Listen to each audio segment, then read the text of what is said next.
so much happening in Washington, D.C. that we have a lot to talk about with Senator Elizabeth Warren, who is joining us from our nation's capital right now because she can't go anywhere.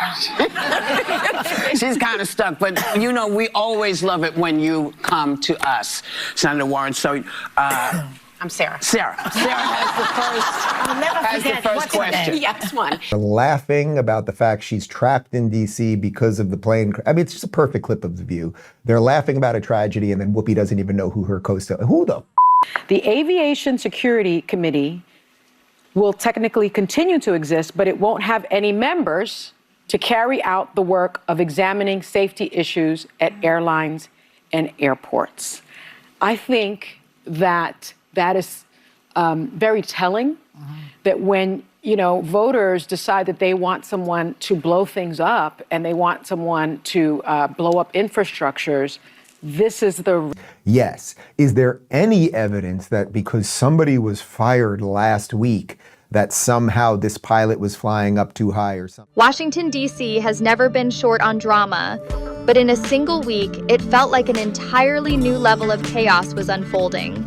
At the center of the storm stands The View and a Tease host, Sunny Hostin, a show already known for heated political debates. But this time, it wasn't a fiery back and forth about policy that drew attention. Instead, it was the jarring way they handled breaking news of a plane tragedy while joking with Senator Elizabeth Warren.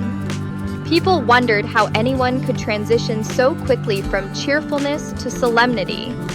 Even more baffling, one of the co-hosts hinted that the entire disaster could be tied to the abrupt firings ordered by President Trump. Just last week, Trump fired the heads of the Transportation Security Administration and Coast Guard, and he also eliminated all the members of a key aviation security advisory group. Questions about what really happened and who's responsible have taken over social media feeds and TV panel discussions. The first piece of this puzzle came when news broke that President Trump had dismissed the heads of the Transportation Security Administration and the Coast Guard. In itself, that might not sound shocking. Administrations shuffle personnel all the time. However, the real bombshell was that he also eliminated members of the Aviation Security Advisory Group, a panel designed to address airline safety issues. The abruptness fueled speculation that something bigger might be at play. For supporters of the shakeup, the reasoning is simple. We've got bureaucrats who aren't earning their keep and agencies that could use a thorough purge. Trump's track record shows he's never been shy about kicking people out of roles he deems ineffective. Critics, on the other hand, label these dismissals as reckless, arguing that you can't simply remove seasoned experts overnight without risking lapses in security. One question rose above the chatter. If another aviation catastrophe happened, who would be left to investigate it properly? Behind the scenes, rumors flew about motivations. Some suspected it was Trump's way of exacting revenge on officials who questioned his directives. Others believed it was part of a broader plan to streamline government and cut away what he viewed as red tape. Whichever side you're on, few could argue that such a drastic move right before a national aviation crisis is anything but jarring. Almost as if on cue, a grim aviation disaster hit headlines. A plane crash with dozens of passengers, no survivors, and families left reeling. The details were still emerging when news anchors scrambled to cover every angle. Suddenly, the country's attention was fixed on flight safety and the real people affected by mechanical failures or pilot errors. The coincidence of this as the public searched for answers, it was natural for people to connect the dots, maybe too quickly. Could the administration's overhaul have created a scenario where fewer seasoned professionals were on hand to catch warning signs? Or was it simply bad luck that an aviation accident occurred around the same time the advisory group was shuttered? Even experts weighed in, cautioning against leaping to conclusions. Investigations require weeks, if not months, to piece together a full picture of an airplane disaster. The fact remains, though, that a terrifying what if entered the conversation. When serious news breaks, morning shows and daytime talk programs usually adjust their content accordingly. They might shift the mood, provide a moment of silence, or at least approach the issue with measured seriousness. But on The View, the tragic plane crash was wedged between banter about Elizabeth Warren's schedule and jokes about her being stuck in Washington, D.C. While the hosts usually tackle sensitive topics head-on, this particular segment seemed off from the start. They opened by referencing the disaster in a subdued way, then quickly pivoted to a light-hearted remark about how Senator Warren can't go anywhere.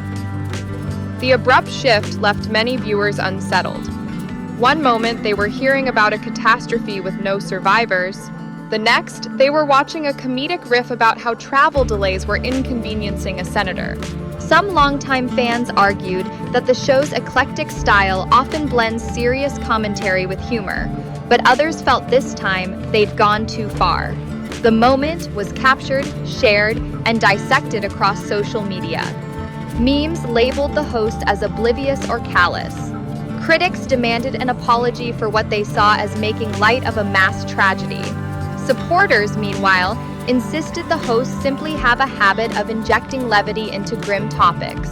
As if to highlight the confusion, there was a brief moment on air where Whoopi Goldberg seemed to mix up her co-host or forget exactly who she was talking to. That blooper only fueled claims that the entire segment was carelessly thrown together, ignoring the weight of the situation. People vented across Twitter and Facebook, calling out the panel's tone. "You're supposed to care about women and families, and you're laughing," wrote one commenter. Another said, "I've loved The View for years, but this rubbed me the wrong way." The mismatch between comedic banter and real-world tragedy was too glaring for some to tolerate. The backlash reached a point where even casual viewers heard about it, creating more pressure for The View to address the incident in a follow-up segment. If the initial chuckles about Senator Warren's travel dilemmas didn't spark enough outrage, co-host Sunny Hostin escalated the debate by suggesting the plane crash could be linked to Trump's firings. She cited the elimination of the Aviation Security Advisory Group and other leadership changes, implying that blowing things up might have tangible, negative repercussions for public safety. The assertion grabbed headlines. Was she blaming the tragedy directly on the administration's staffing overhaul?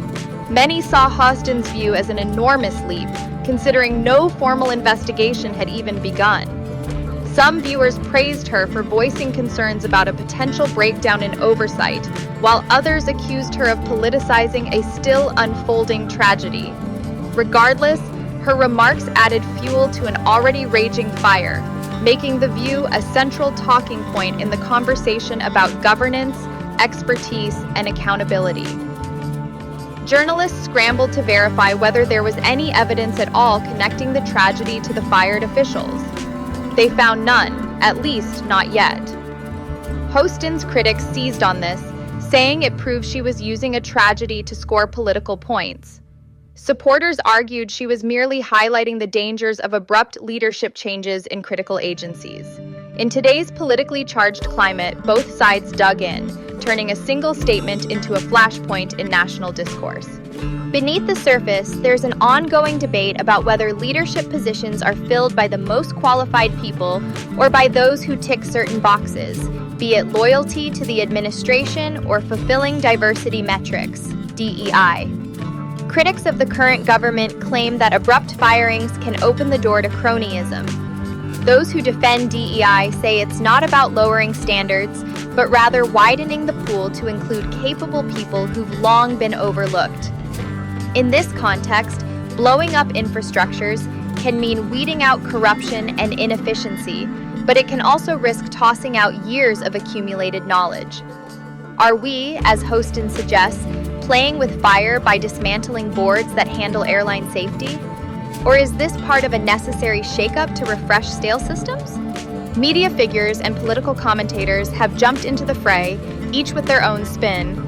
Some note that the aviation industry already has multiple layers of checks, implying that dissolving one advisory group won't alone cause a crash. Others retort that if a pilot or mechanic has no reliable channel to raise concerns, we could be flying blind.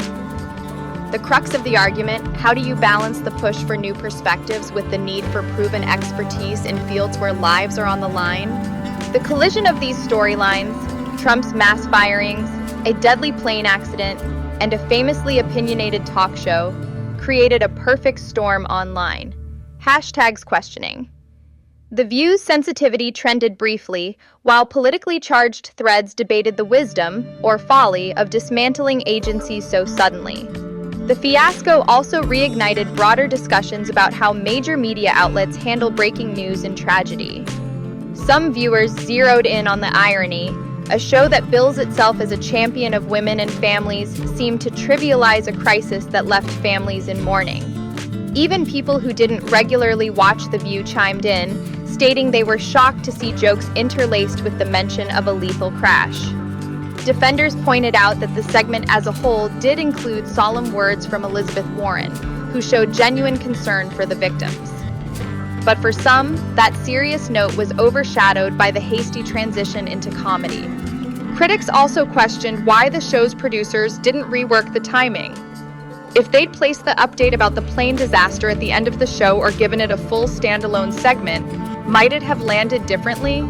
In the age of 24-hour news cycles, these decisions happen quickly, but they can shape public perception forever.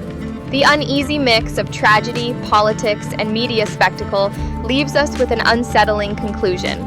Sometimes chaos in government and an off-kilter TV segment can converge to spark a national debate about who's really looking out for us and who's merely seeking attention. Only time and a thorough investigation will reveal if any link truly exists between the administration's firings and this horrifying plane accident.